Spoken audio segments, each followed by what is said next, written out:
La temperatura, ¿cómo están ustedes? Un gusto. Bienvenidos a otra edición de Mano a Mano, recta final de este 2024. En el segundo tramo vamos a estar hablando del aguinaldo, ese 13º salario que a veces complica y mucho antes que ayudar y oxigenar al núcleo familiar. Pero antes, un verdadero lujo, el doctor Antonio Cubilla con nosotros en los estudios de C9N. Se hizo un tiempito, dejó su laboratorio, su microscopio para compartir con nosotros. Doctor, gracias, ¿sí? Verdaderamente un placer. Estamos muy honrados con su presencia, incluso con su señora esposa, muy bien escoltado vino usted, ¿eh? Por supuesto, por supuesto. ¿Cómo empieza, doctor, su carrera? ¿Cuántos años de vida tiene, primero que nada? Yo tengo 81 años. ¿Y cuál es el secreto para estar así tan entero? Y digo yo el trabajo, ¿verdad? El trabajo. ¿Sí? No parar, ¿verdad? ¿De qué promoción y de qué facultad? Bueno, la Facultad de Medicina de la Universidad Nacional de Asunción, la promoción 1962. 62, ¿sí? Me recibí en el 68, en el 69 hice un internado rotatorio, me fui a trabajar al campo por 3 meses. ¿A qué zona? A Encarnación. Encarnación. Me tocó lo mejorcito que había zona, en ¿no? esa época, Al ¿verdad? fin y al cabo, la Mesopotamia del Paraguay. Sí. Y vimos casos muy interesantes, casos que hasta hoy recuerdo. Por ejemplo, cayó un rayo sobre un rancho, ¿verdad? Y murieron 2 personas y me tocó la tercera que sobrevivió. Cosas así. No murió. Picaduras de víbora, bueno, ese tipo de cosas. Estamos hablando de la década del 70. Estamos hablando, sí, claro, en 1969. Ya. Bueno, el 70 al 80 estuve fuera del país, me fui a estudiar afuera. Afuera. ¿Dónde? A Estados Unidos. Estados Unidos. Ya. Estuve en Florida 2 años. Your English is perfect, entonces, ¿no? Yo me fui sin inglés casi. En serio, desafiando, Me fui con muy poco inglés, ¿verdad? Porque yo de chico había estudiado francés, que tampoco, digamos, Pero aprendimos. le salía más el francés que el inglés. Y en ese momento sí, ¿verdad? Pero bueno, tuve que apechugar y Claro. aprender ¿En qué universidad estuvo allá? sobre la marcha. Primero estuve en la Universidad de Florida, en una ciudad que se llama Jacksonville, que queda cerca de la playa, muy lindo, al norte de Florida. Y luego me fui a Nueva York a un hospital de cáncer. Ya. Memorial Sloan Kettering Cancer Center, un hospital grande, el más antiguo de cáncer de Estados Unidos, que está asociado a la Facultad de Medicina de la Universidad de Cornell, que está ahí frente, digamos, al hospital, Ya. O sea que- la Facultad de Y Medicina. siempre estuvieron muy adelantados los norteamericanos en materia médica, ¿no? Y bueno, no siempre. No Yo diría que en el siglo XIX y hasta mediados del siglo XX dominaban los europeos. Europa era, ¿no? Primero Francia, después Alemania, ¿verdad? Y Inglaterra. Eran dominantes. Pero pioneros. a partir del 40, 50, ¿verdad? cortaron. Después de esa Segunda Guerra Mundial fue que los americanos empezaron en todo aspecto a... Y también muchos cerebros que tuvieron que pasar el océano para llegar y... También se nutrieron y de mucha gente inteligente, brillantes, ¿verdad? Que fueron a reforzar sus planteles académicos. Pero ellos copiaron los modelos germánicos más bien. Ajá, más bien, ¿no? Los modelos germánicos más que los ingleses. ¿Y cuál es su especialidad específicamente? Es patología. Patología. Que se llama también anatomía patológica. El nombre clásico, ¿Qué hace digamos. un patólogo en general El patólogo hace diagnósticos de tejidos. de tejido? Estudia las enfermedades a nivel de los tejidos. O sea que ustedes no tratan con pacientes directamente, No tratamos con pacientes. con muestras. Solamente con muestras biópsicas. Ajá. Hacemos diagnósticos microscópicos. Ya. Y la tecnología hoy ayuda muchísimo, ¿no?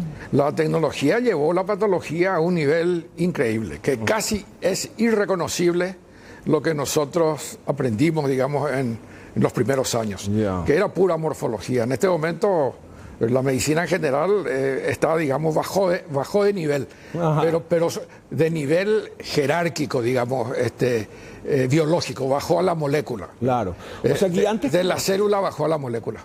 finalmente, antes ¿cómo hacían entonces? ¿Con fotografías? ¿Cómo estudiaban el molde? Bueno, anteriormente desde Virchow, ¿verdad? Y desde Morgagni, en realidad. Morgagni, ya por 1700 y tanto, este gran italiano que hizo como 2000 autopsias personales, él describió las enfermedades macroscópicamente, digamos. Ajá. Y dijo que las enfermedades asientan en los órganos y en los sistemas. Bueno, esa era la concepción post-galénica, Ajá. ¿verdad? Porque Galeno viene antes, Hipócrates, Galeno y luego Morgagni. Sí. Bueno, pero en el siglo XIX vino Virchow y dijo no, las enfermedades asientan en la célula.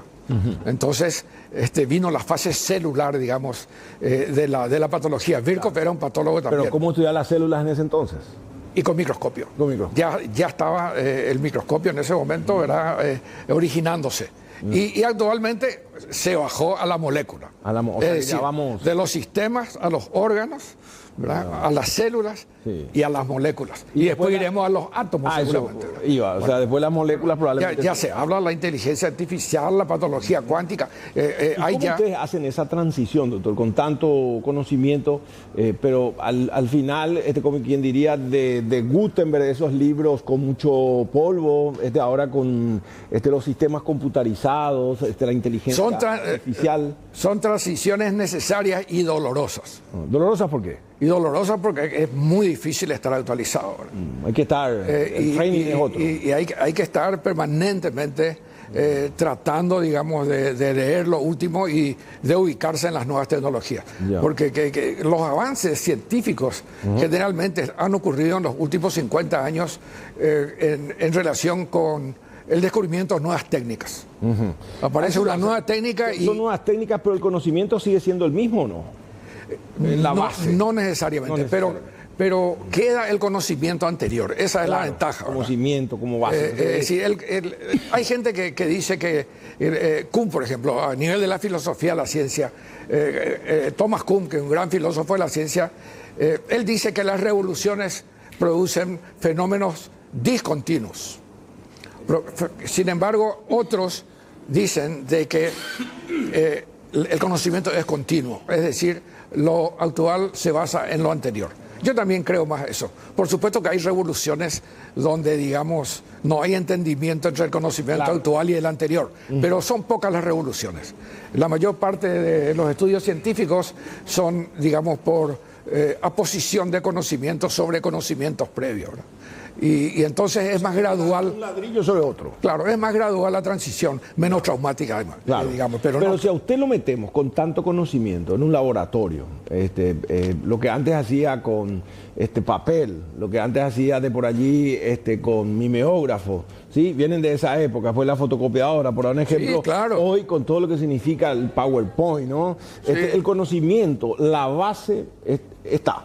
O sea que lo importante es ir ahora en la escala esa que virtualmente con una nueva generación sencillamente se complementa, ¿no? Claro. Yo uso una estrategia, digamos, porque es muy difícil, mismo a nivel diagnóstico, digamos, humano y a nivel de investigación. Mi estrategia es asociarme con jóvenes. Ajá, o sea, entonces, casi siempre son mis alumnos, que la mayoría de ellos son mis alumnos, ¿verdad? Que han sobrepasado al maestro, digamos, ¿verdad? ¿Usted cree? En cuanto a positivamente. Ese es el objetivo de todo maestro. Claro, sin duda. Ser sobrepasado por sus alumnos. Entonces, trabajar con ellos y de esa manera mantenerse más o menos uno a esta edad, digamos, con una información. No, sin dudas. Que sea válida. Pero en nuestro país todavía los métodos clásicos todavía predominan sobre los nuevos métodos. Como siempre estamos atrasados, ¿verdad? Claro. Y a un viejo le conviene eso, ¿verdad? ¿Y qué significa un asesor científico para el Paraguay? Pasó tanto tiempo, nunca se tuvo, marca un antes y un después del primero. Bueno, así dicen, ¿verdad? Aparentemente no hubo precedente en esto, ¿verdad? Y bueno, es un cargo que tiene que ver con asesorar al presidente en cuestiones, digamos, científicas. ¿Él le llama o usted tiene que ir enviando dictámenes por correo? De las dos maneras. Nos reunimos mensualmente, ¿verdad? Y yo le traigo los temas. ¿Qué fue lo último que dictaminó, por ejemplo? Que aparece. Bueno, por ejemplo, hay un proyecto en el Ministerio de Salud que se llama el proyecto Volvaquia. Es un proyecto muy interesante de intervención epidemiológica para combatir el dengue, ¿verdad? Que se está gestando ahí adentro y estoy ayudando a que salga ese proyecto, ¿verdad? Porque la investigación en las instituciones públicas, incluyendo la universidad, hay que decirlo, ¿verdad? Son muy difíciles. Son muy difíciles por la burocracia tremenda que a veces dificulta inclusive las colaboraciones internacionales. O sea que generalmente nos surtíamos en las colaboraciones internacionales, ¿no? Con Rathenauer, COICA, obviamente con las universidades norteamericanas. Sí. Hoy eso se soslayó, se postergó, ¿no? Perdón. los acuerdos internacionales. No. Hay muchísimos acuerdos. Vigentes, ¿no? Hay muchísimos acuerdos. Ahora, hay muchos más acuerdos que realidades. Claro. A mí Todos quedan los papeles. Es claro. A mí personalmente, a nivel de ciencia, el mejor acuerdo es persona a persona, investigador a investigador. Ese es el mejor acuerdo. Claro. Uno puede tener todos los convenios, pero si no existen las dos personas interesadas en el mismo tema... O sea que ahora tenemos un interlocutor en usted, por Paraguay. Claro. Y en realidad, digamos, esporádicamente actúo, ¿verdad? Me tocó, por ejemplo, representar al país en una opinión sobre libertades para la investigación, libertades y seguridad para los científicos en la UNESCO, ¿verdad?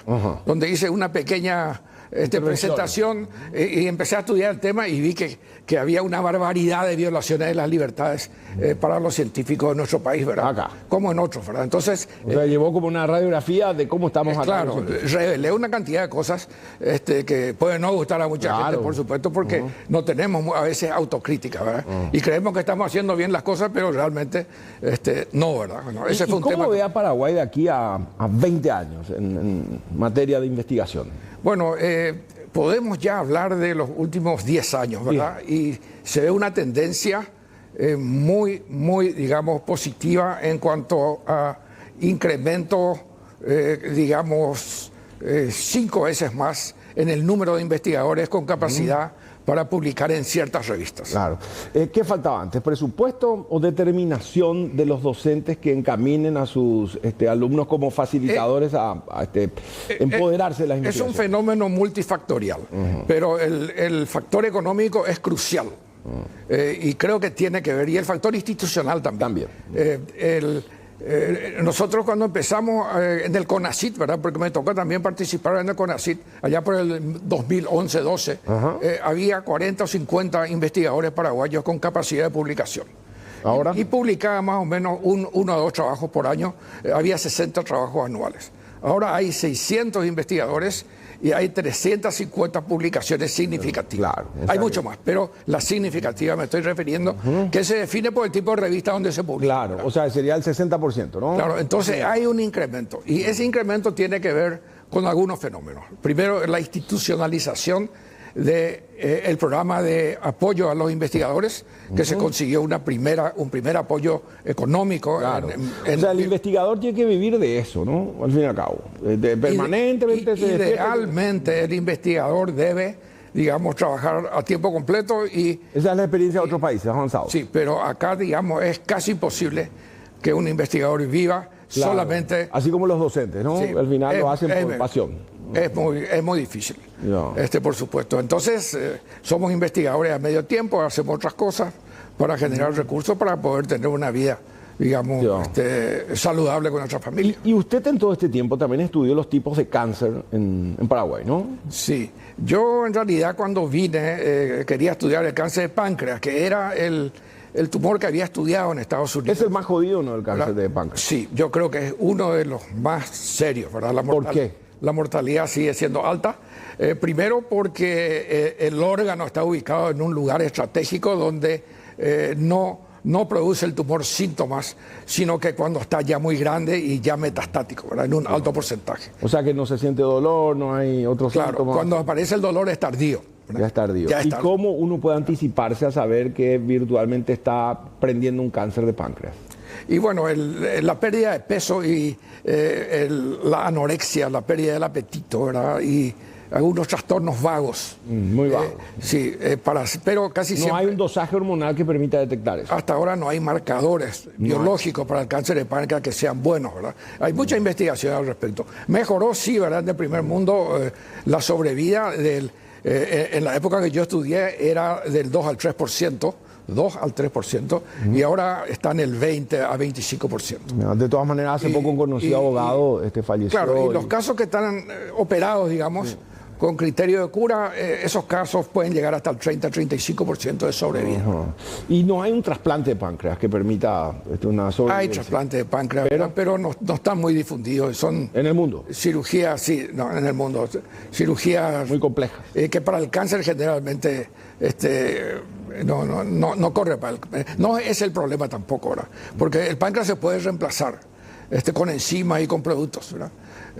Lo difícil es conseguir el diagnóstico precoz del cáncer de páncreas. O sea, en todos los tipos de cáncer, hay que decir entonces que el diagnóstico anticipado es la salida.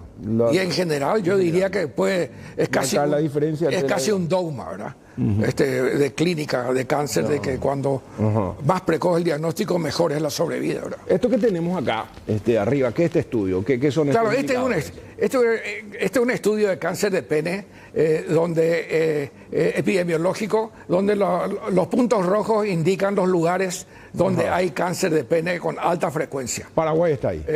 Claro, está Paraguay y el Brasil. El noreste del Brasil es el lugar donde hay más cánceres de pene en el mundo. Y en África. En Uganda, por ejemplo. ¿Es típico de la población afro o no? ¿Perdón? ¿Es típico de la población afro o no?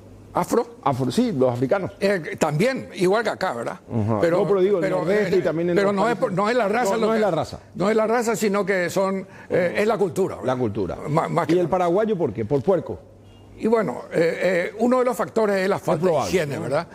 Y la otra es la promiscuidad, porque hay dos tipos de cáncer. Esa fue nuestra contribución acá.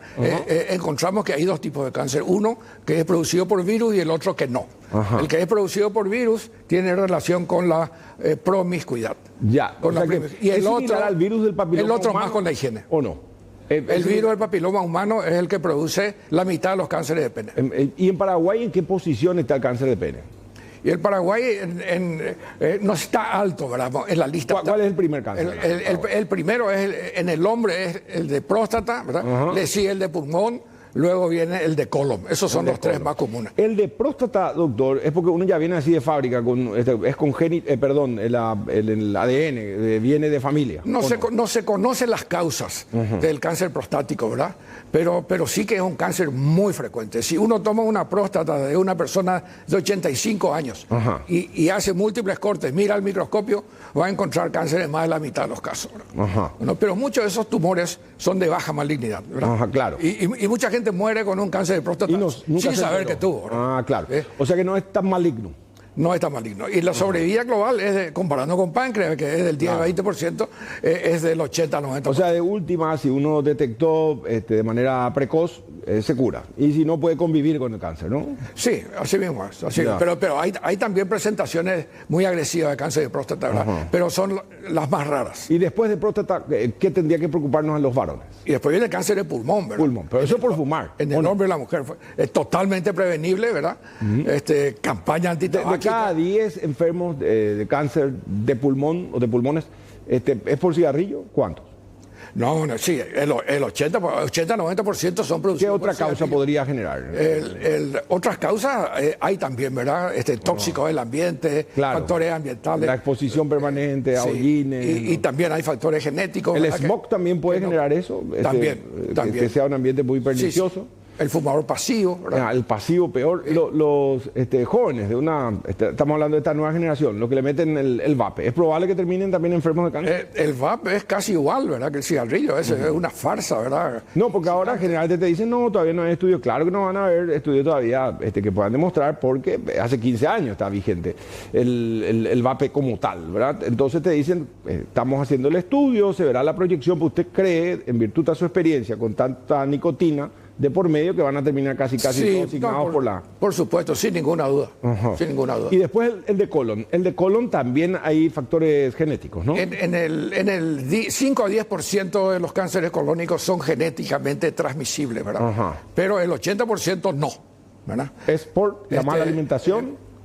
Hay factores ambientales, no se sabe bien. Hay una serie de hipótesis, ¿verdad? Las grasas, la bacteria del colon, la grasa de la carne, la manera como se hace el asado. Bueno, hasta eso. Hay una la alimentación, la falta de fibra. Claro. Pero se puede decir de que la mayoría tienen factores ambientales y afectan al hombre y a la mujer. Claro. En la serie que yo tengo, que son como más de 10.000 casos en varios años, hay más en la mujer que en el hombre. Acá en el ¿De colon? Sí, le pasa un poquito ahora, pero son muy parejos. Claro, o sea que igual. Lo simpático es que a veces se va la señora con el marido a hacerse la colonoscopia, el marido, ¿verdad? Y ella no se hace. Claro, cuando tendría que también... Porque no hay una conciencia suficiente. Eso decía el doctor Isaías Fretes, su colega que estuvo acá, y dice, en los Estados Unidos hacerse una colonoscopia pasó a ser parte de una política pública hace 40, 50 años. Sin embargo, acá, insistiendo, y yo suelo hacer un sondeo en radio, de cada 10 varones, es probable que pisando los 50 se hayan hecho 2 y el resto no. ¿Por qué eso? ¿Es cultural también? Es una cuestión cultural, es simplemente conocimiento, ¿verdad? Porque es una manera muy lógica de prevenir, ¿verdad? Porque se está sacando el precáncer, que es el pólipo, ¿verdad? Porque generalmente ya con la colonoscopia ya se puede eso cauterizar automáticamente. Claro, se extrae el pólipo, se hace el estudio patológico. Claro. Y no se cauteriza la lesión. Si es grande, se puede cauterizar la base. La base. Pero se sacó el pólipo. Y si el pólipo es maligno, ¿qué pasa? Entonces hay todo un protocolo. ¿Qué tipo de malignidad, verdad? ¿Cuál es su estado? ¿Qué tamaño? Y si uno se anticipa eso, obviamente tiene mayores posibilidades de curarse. Por supuesto, por supuesto. O sea que es totalmente prevenible, así como el cáncer de pulmón es prevenible. ¿Y en las mujeres cuál es el cáncer, el principal, en Paraguay? El cáncer de mama. Acá hubo un cambio epidemiológico porque cuando hace 20 años, o cuando yo trabajaba en el Instituto del Cáncer, siendo estudiante, el cáncer de cuello uterino era el más frecuente. El principal, ahora el de mama. Pero le sobrepasó el cáncer de mama. ¿Por qué sería bajó el cáncer de cuello uterino? Bueno, las campañas del Papa Nicolau, ¿verdad?, hicieron de que se diagnostique más el cáncer de cuello uterino en su etapa in situ, se llama, cuando no invade, ¿verdad? Entonces, cuando invade cuando se cuenta epidemiológicamente, el cáncer se cuenta el invasivo, no el in situ. Entonces, en el primer mundo, por ejemplo, había mucho in situ y poco invasivo, y acá al revés. Y ocurre lo mismo en cáncer de pene. Esa diferencia en el mapa que vimos. Ahí está el mapa. Es así. Este es el mapa donde hay... O sea que en Cordillera hay mucha gente con cáncer de pene. Bueno, estos son, en un estudio que hicimos muy cuidadoso, en el Hospital de Clínicas, de 115 pacientes. ¿De qué año es este estudio? Esta es la distribución. ¿De qué año es? Y más o menos hace unos 20 años. 20 años. Pero no cambió gran cosa. O sea que, ¿y por qué, doctor? Y no cambió porque las costumbres, digamos, no han cambiado. Ha cambiado la demografía de nuestro país. La gente rural ha ido a la ciudad ahora. Ahora, lo que yo no entiendo, cáncer de pene, cuando hablamos, usted estaba diciendo factores culturales, entiéndase, higiene. ¿Qué más? Claro. ¿Qué más? Bueno, cigarrillo. ¿El cigarrillo también? Sí. Cigarrillo, higiene. Yo tengo ahí... Entonces, si vamos a Cordillera, Paraguarí, Misiones, ¿ahí la gente fuma más, se baña menos?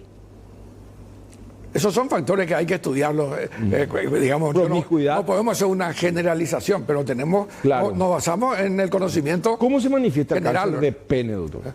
El cáncer de pene empieza como una mancha, ¿verdad?, que puede ser blanca, puede ser colorada, o puede ser negra inclusive, mancha, o un granito. Un granito. Un granito, ¿verdad?, que va creciendo parte del pene, como una verruga. En el glande, más frecuentemente, y segundo en el prepucio, y tercero en el surco, en el surco que está entre el prepucio y el glande. Esos son los tres lugares. Eso es al principio, y después se complica. Y uno pierde sensibilidad. ¿Qué más? Sangra. No, el tumor va creciendo y va reemplazando el grande y bueno. ¿Cómo se cura uno? ¿Le extirpan el pene? Se extirpa. De acuerdo a sus características patológicas, que fue parte de nuestro estudio de definir cuáles son estas características para hacer menos o más cirugía, ¿verdad? Esto, por ejemplo, es un estudio muy lindo que hicimos con estudiantes de medicina al Hospital de Clínicas y encontramos que hay 3 clases de prepucio. El prepucio es un factor importante, ¿verdad? Por eso, importante, pero el prepucio puede trabajar con los chiquitos, ¿no? Claro. O no se detecta. Sí. En un bebé, se puede. Es claro.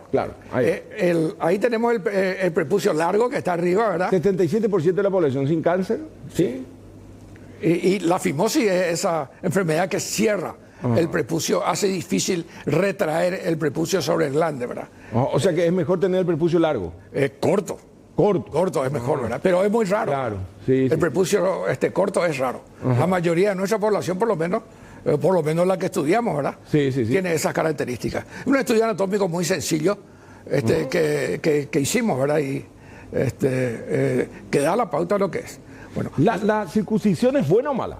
Es buena. es mejor para... Yo creo que es muy buena y es recomendable, pero no se puede hoy día hacer una recomendación general. Claro. Porque las personas que practican higiene, tendría que ser... entonces no necesitan. No hace falta. Y justamente es difícil hacer llegar el mensaje a aquellas personas que no practican higiene, ¿verdad? Claro. Que son quienes, esa población es la que Después del acto sexual, eso sí o sí uno tiene que limpiarse. O puede dejar estar hasta el amanecer. Creo que es una costumbre higiénica, ¿verdad? Es muy antigua. Porque siempre se dijo que el esmegma después puede joder. El esmegma está demostrado que no es cancerígeno. Ya. El esmegma son detritus celulares. ¿Qué es eso? Detritus son descamaciones. Descamaciones de la parte interna del prepucio y del glande. De las capas celulares que normalmente uno va perdiendo la capa superficial, la piel misma, ¿verdad? Y el cuerpo va reemplazando. Ah, claro. O sea que entonces, esos es como una suerte de simbiosis. Y es claro, como tiene cerrado, ¿verdad?, el prepucio, entonces se acumula. Y eso antes se creía que era cancerígeno. Y hoy no. Pero no es. No es. El virus es cancerígeno. El virus sí. Y una enfermedad que se llama líquen escleroso, que ocurre también por falta de higiene e inflamación crónica. Eso parece ser que es la otra causa. Sigamos, doctor. Simplemente para que nosotros hicimos muchos diagramas de este tipo, ¿verdad? Sí. En nuestros estudios. Teníamos buenos dibujantes. Y, esto no era con inteligencia artificial, con computadora. No. Esto es anatomía pura. A mano. Y fíjense la complejidad de la anatomía de un pene, de una resección de pene, ¿verdad? Sí. Esta es una resección de pene, una representación. ¿Cuántas capas hay acá? Diagramática, ¿verdad? Bueno, cada uno, el glande tiene sus capas, el prepucio tiene sus capas, el cuerpo peneal tiene sus capas, ¿verdad? Sí. Y hay tumores que ocurren en cualquiera de estos sitios y cada tumor tiene sus características clínicas, de pronóstico, de tratamiento, etcétera. ¿Los tumores son siempre externos o pueden haber internos dentro del pene?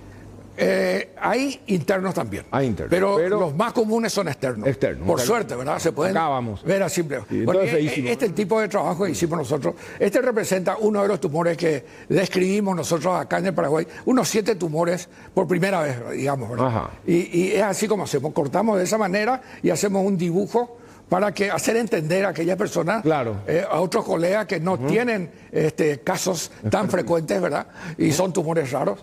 Y bueno, rarísimos, ¿no? Este tumor, por ejemplo, fue la doctora Elsa Velázquez, que fue una alumna también mía, que trabajó muchos años con nosotros, ahora es profesora en Boston, en Harvard. Ella hizo su tesis sobre este tumor.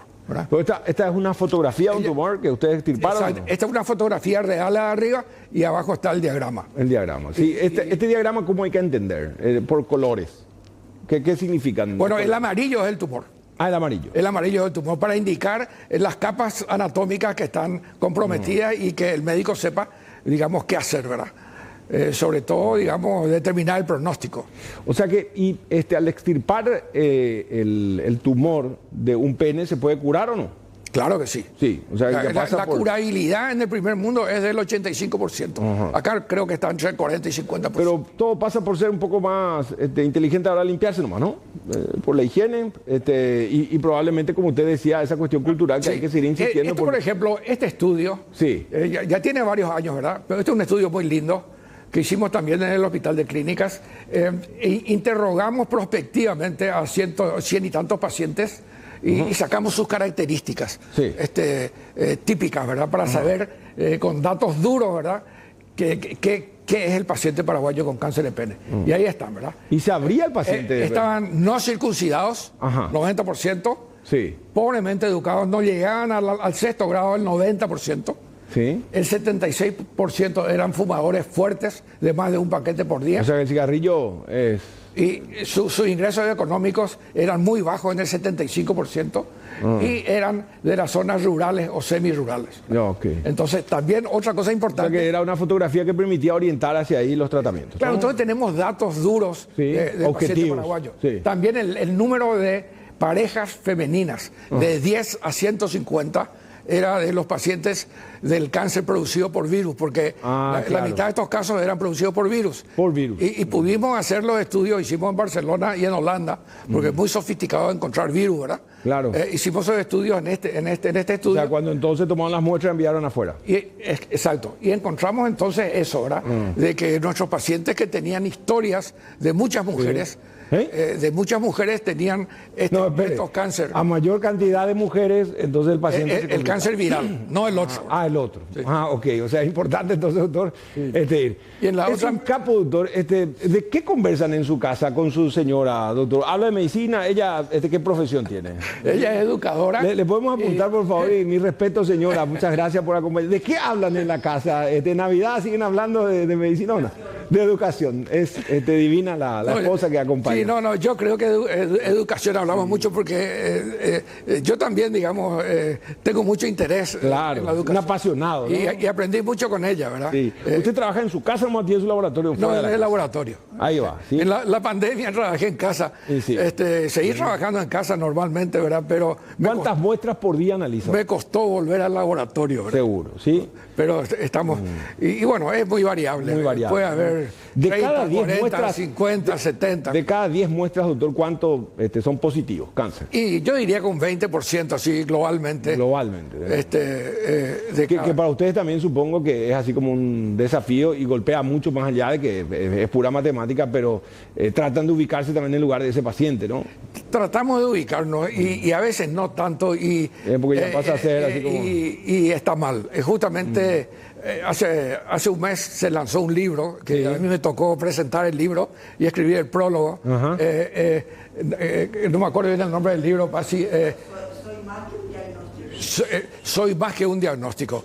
La autora Medina, Marita Medina, escribió este libro interrogando a 40 pacientes. Su historia personal de cada uno. Bueno, este libro se presentó, había más de 1.500 personas. ¿Dónde fue eso, doctor? En Conmebol. Acá en Paraguay fue. Sí, acá se presentó. Y estaban todos los pacientes ahí, ¿verdad? Y o sea que a hablar... lo que trataban ahí de humanizar el trabajo de ustedes en el sentido que... Absolutamente. La antítesis sería que para ustedes somos muestras, ¿no? Absolutamente. Absolutamente. Entonces, y detrás de cada muestra hay una historia de vida. Así mismo, ¿verdad? Y notablemente venía la gente y se me acercaba, doctor, usted le hizo un estudio hace 20 años a mi hijo, le cortaron la pierna, pero él está vivo, ¿verdad? Esto y lo otro. Bueno, o sea, fue un momento muy sublime también para usted. Absolutamente, ¿no? absolutamente. Sin dudas. Bueno, doctor, ¿algo más que quiera agregar? Nosotros le agradecemos. Bueno, este es un proyecto, este es el primer modelo experimental de tumores producidos por virus en ratones genéticamente modificados. Este es el pene de un ratoncito. 5 milímetros mide este pene. O sea que los ratones sirven hasta para estudiar el pene. Y ahí están sus tumores, igualitos a los seres humanos. Este fue un estudio muy lindo, que no trascendió mucho todavía, ¿verdad? Porque es un estudio reciente, pero que me dio mucha satisfacción. Por eso te puse esta imagen. Doctor, le agradecemos, que mucho aprendimos. Lo que pretendemos también nosotros es aleccionar a nuestra gran audiencia. De cada 10 paraguayos que hoy haya llegado el mensaje, a uno nomás cumplimos con el objetivo de esta noche. ¿Sí? Bueno, muchísimas gracias por esta oportunidad. ¿De qué club usted, doctor? Olimpista. Oye, sí, ya le vi con esa cara así de... Encima que todavía no tienen un ladrillo en la cancha, pues ya ganaron el derecho de que se juegue ahí el Mundial, ¿sí? Bueno, pero su corbata es de cerro, ¿sí? Muchísimas gracias, doctor, ¿sí? Hacemos una pausa. A la vuelta hablamos del aguinaldo, cómo gastar si es que se llega a cobrar ese 13º salario. En instantes. Bienvenido. Muy buenas noches, gracias por la invitación. Uno se prepara, yo recuerdo de niño, ya por junio, ya decía, papá de su aguinaldo me va a comprar esto o aquello. Francamente es simbólico para muchas familias. Para otras pasa a ser esa posibilidad distante de establecer un borrón y cuenta nueva. Y uno parte a veces de la premisa que falta sensibilidad en sectores empresariales que postergan o honran. Está claramente la legislación. Entonces ustedes como organismo del Estado, ¿qué es lo que pueden hacer? Primero, ¿cómo funciona eso? ¿Hasta cuándo hay tiempo para que se honre ese 13º salario? El artículo 243 del Código del Trabajo establece un plazo para la patronal que es hasta el 31 antes del 31 de diciembre, tiene plazo O legal. sea, hasta el 31 se puede pagar. Hasta antes del 31 de diciembre establece claramente. O sea, sería el 30. Si paga el 31, bien. Ahora, si paga posterior a esa fecha, paga claro. el próximo año, se arriesga ya a consecuencias que tendrían que ver con multas, sanciones por parte del ministerio. O sea, por cada operario, por cada personal que denuncia, se exponen a una multa, o si deben a 10 es la misma multa. Sería de 10 a 30 jornales por trabajador, 30 jornales mínimos por trabajador. Y si hay una reincidencia, se estaría aplicando una doble multa. ¿Y hay antecedentes, doctor, estadísticamente en cuanto a estas denuncias? Enero, entonces, un mes clave, o a veces aparecen allá por febrero o marzo, por el temor, por la falsa promesa, te vamos a pagar.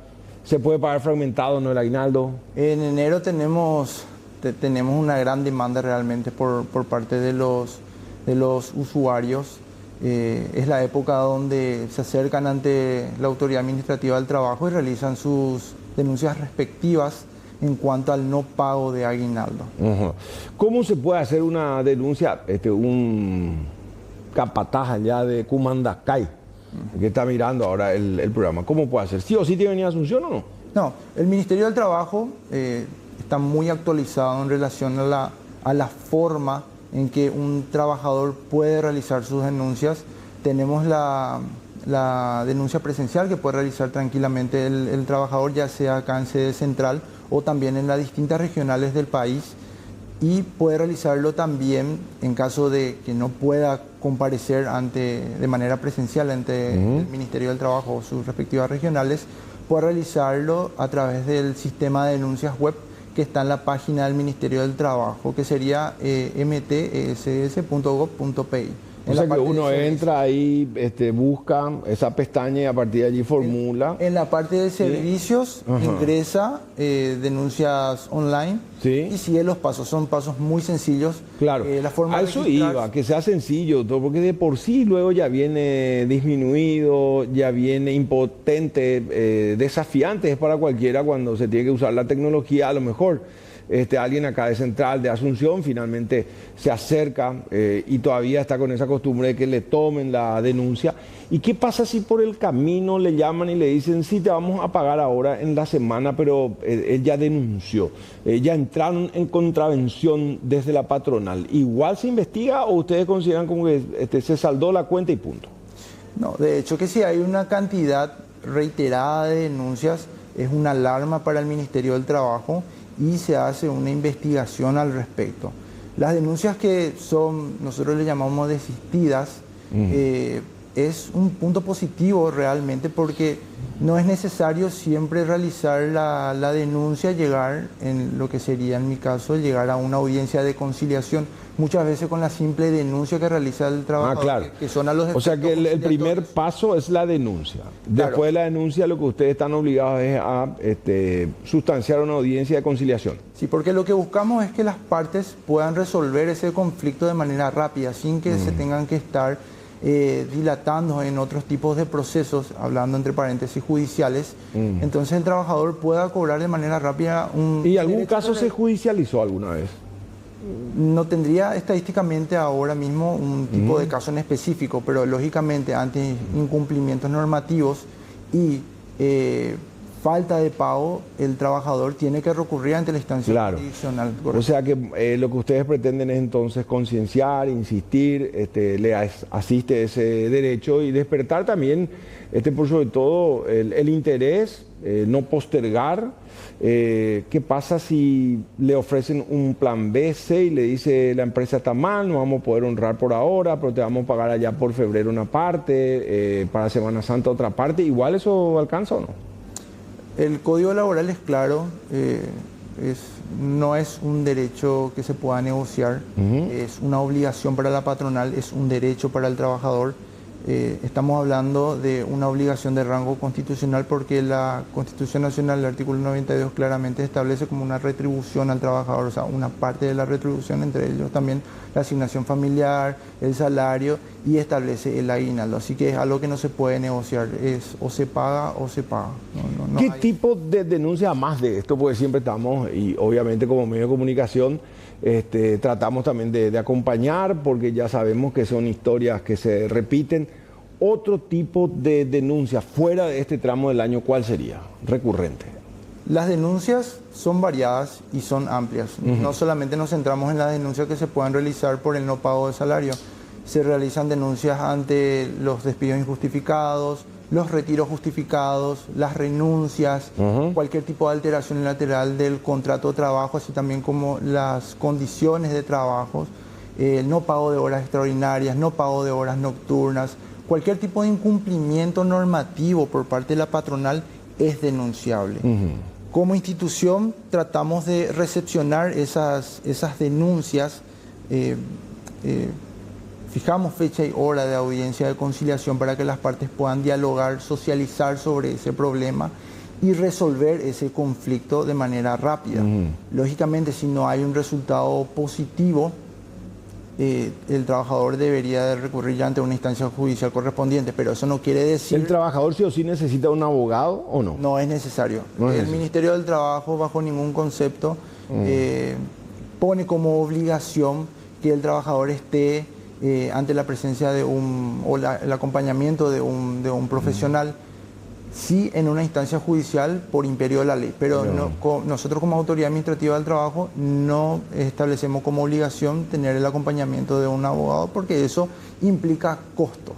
Todo esto que está mencionando, ¿es más típico en empresas o a veces en relaciones laborales de familia, con una doméstica, con un sereno?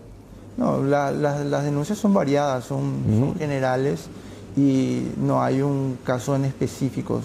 Tanto en el sector doméstico como en el sector empresarial es el mismo problema siempre. Que tratamos que se solucione de manera rápida. De un tiempo a esta parte son más las denuncias por la cantidad de operarios o porque finalmente hay más facilidades para que accedan a formular su reclamo. Más bien sería por un acompañamiento por parte del Ministerio al realizar campañas, también por la facilidad que tiene el trabajador, el usuario hoy día. No podemos comparar las denuncias que se hacían hace 20 años como la que se hacen hoy día. Por el simple hecho de que el trabajador tenga su teléfono, ya puede realizar su denuncia en la comodidad de su hogar. También no implica la denuncia realizarla a través del teléfono y que tenga que llevar a una audiencia de conciliación.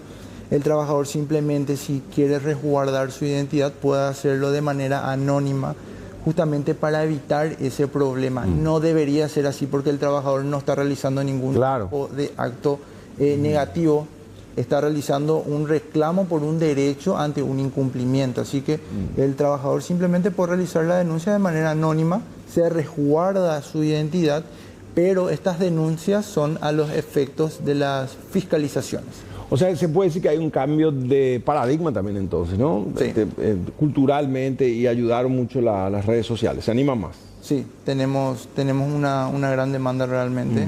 Y bueno, de la gran cantidad de denuncias que recibimos, por suerte tenemos arriba del 60% en cuanto a resoluciones de conflictos, que son positivos. Vamos a hacer una pausa, doctor, al agradecer su tiempo y seguiremos conversando. De hecho, muchos televidentes están consultando, están también aleccionándose. ¿Por qué? Porque, como bien decía, no es fácil. A veces porque uno no quiere chocar con la patronal, se necesita del trabajo.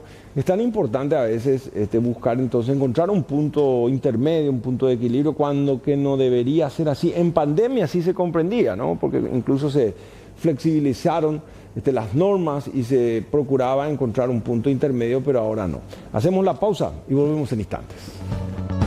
No temer a asumir con determinación si uno siente que se le va a postergar el pago de aguinaldo.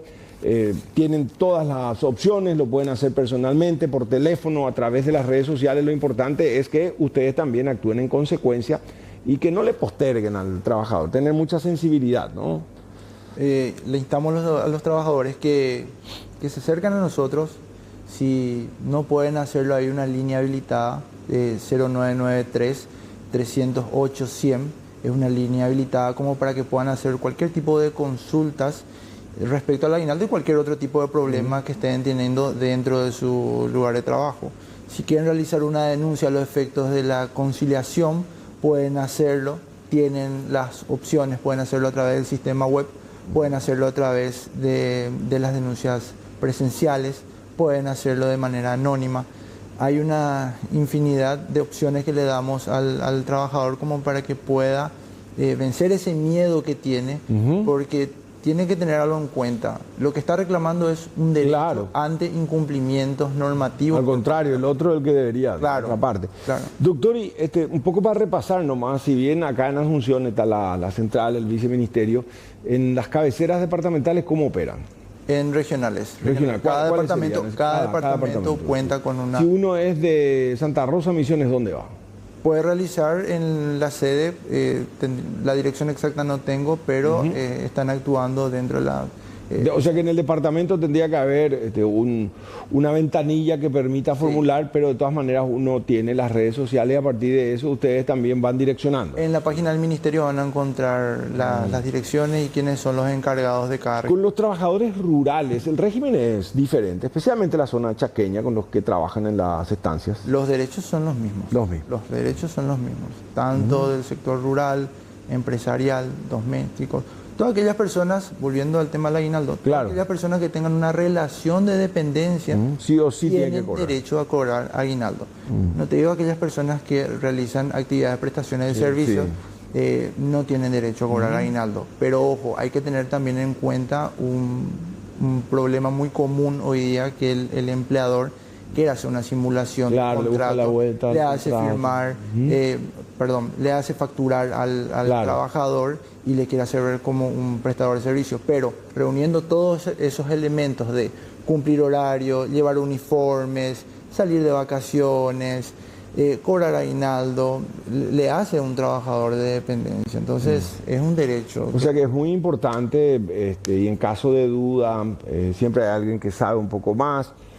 Ustedes tienen una suerte de laboratorio de asesoría, así para que el que no tenga inconveniente, pero igual puede ser orientado. Contamos con asesoría gratuita para aquellos trabajadores trabajadores y empleadores, porque ambos que precisen de una orientación pueden hacer caso, llamar al número. O sea que la Dirección Nacional del Trabajo, o sea que el viceministerio, no solamente opera para los trabajadores, sino que es en conjunto. O sea, la relación laboral es la que ahí se reivindica. El Ministerio del Trabajo tiene la intención de dar una ayuda general para cualquier ciudadano que tenga una duda o un problema. Porque si bien hay una gran demanda en cuanto a denuncias por parte de los trabajadores, también tenemos empleadores que solicitan audiencias de conciliaciones porque tienen un problema con algún trabajador por A o B motivo. Entonces, para no entrar en un problema litigioso, llama a una audiencia de conciliación, muestra su buena fe y se trata de resolver ese conflicto. O sea que, tampoco hay que satanizar a la patronal, ¿no? Al final, en muchos casos, es importante encontrar ese punto de equilibrio y proviene incluso los patrones que buscan una audiencia de conciliación para tratar de entender qué es exactamente lo que genera un impasse, ¿no? Exactamente. Así es. ¿Algún número de teléfono? Porque me están diciendo ahí que no solamente con las redes. ¿Hay un número, así una línea fija o no? Sí, el número que mencioné fue... ¿En el Zócalo? Ahí está. Sí, 0993-308-100 es una línea habilitada para aquellas personas que precisen o necesiten algún tipo de orientación y van a ser bienvenidas. O sea que uno ya puede ir preguntando en su trabajo cuándo va a cobrar o no. No, la patronal ya sabe hasta cuándo... No, eso sí, pero uno como se puede acercar a la Dirección de Recursos Humanos y dice, ¿cuándo cobramos el aguinaldo? Como para contemplar. Pues viste que generalmente se cobra el 15 en algunas empresas y después ya te deja el salario para el final. Esto se puede cobrar un día antes, un día después del 30. Se puede pagar anticipado. Se puede pagar anticipado, claro. Posterior, no. Posterior. Una prohibición. Dentro de la página del Ministerio también, en la parte de servicios, para aquellos trabajadores que quieran saber cuánto le va a corresponder. Eso es muy importante el cálculo. Tienen una calculadora exclusivamente para aguinaldo, en el caso de que tengan variaciones. El aguinaldo, si uno viene trabajando 12 meses enteros, es un salario más. Y ahí también se puede computar horas extras, ¿no? Solamente horas extras. Comisiones, o sea, meter todo el prorratear, dividido 12. Exactamente, ahí está. Ahí está. Podemos calcular acá rápidamente, ya en el tramo final, Sí, ahí claramente, herramienta para cálculo. Sueldo. La opción de Sí. sueldo constante es cuando tenés un sueldo fijo. Claro, El entonces, salario mínimo. si gana 3 millones al mes, entonces no tiene inconveniente. No hay necesidad. Si gana Pero 3 y paralelamente cobró 500.000 en octubre, horas extra y 600 en diciembre. Cuando tiene variación de salarios y entre paréntesis tiene comisiones, horas extraordinarias, puede meter los numeritos que estuvo percibiendo mes a mes y va a tener ahí el está resultado bien. al final. Es súper práctico para el O trabajador. sea que vos en el mes que cobraste el extra más tu salario, entonces ahí te sale el cómputo final. Ya vas a saber cuánto es lo que tenés que reclamarle a la patronal en el caso de que te quiera pagar un monto inferior. Y en cuanto a los embargos, ahora que hay tantas empresas usureras, MAU, que trabajan y que igual en Alianza estábamos nosotros también publicando una verdadera mafia de los pagarés con los juzgados de paz. ¿Tienen denuncias concretas o no? ¿Cómo hacen en esos casos cuando se embarga el aguinaldo? Sobre embargos en aguinaldos, en lo que sería el ministerio, no estamos teniendo denuncias, pero... La falta de pago sí. Sí, falta pago sí, pero embargo sobre aguinaldo no estamos teniendo. No hay denuncias concretas. El aguinaldo es inembargable, eso está establecido en el artículo 245 del Código del Trabajo y es una prohibición. Bueno, casi en la mayoría de los casos las empresas ya pagan vía electrónica o todavía con cheques o en efectivo. Depende mucho de las Depende empresas. mucho. Depende mucho de las Sí. empresas. Porque la denuncia me dicen acá es que cuando cobran por vía digital, generalmente igual se dan algunos descuentos compulsivos del aguinaldo. Eso no, la ley no permite. Se tiene que denunciar. No se puede aplicar ningún tipo de descuento que recaiga sobre el aguinaldo. ¿Algo más que quiera agregar, doctor, al agradecer su tiempo? Muchas gracias. Invitarle a los trabajadores que se acercan a partir del primer día hábil del año 2025. Le vamos a estar esperando a todos los trabajadores para que formulen sus denuncias respecto a no pago de aguinaldos y lógicamente durante todo el año les esperamos como para que puedan realizar sus denuncias, que se animen a realizar sus denuncias ante problemas que estén teniendo en las empresas, que se asesoren previamente a realizar cualquier tipo de actividad. Gracias. ¿Sí? Gracias a usted. Hasta aquí otra edición de Mano a Mano. Será hasta la próxima semana. Buen descanso. Muchas gracias.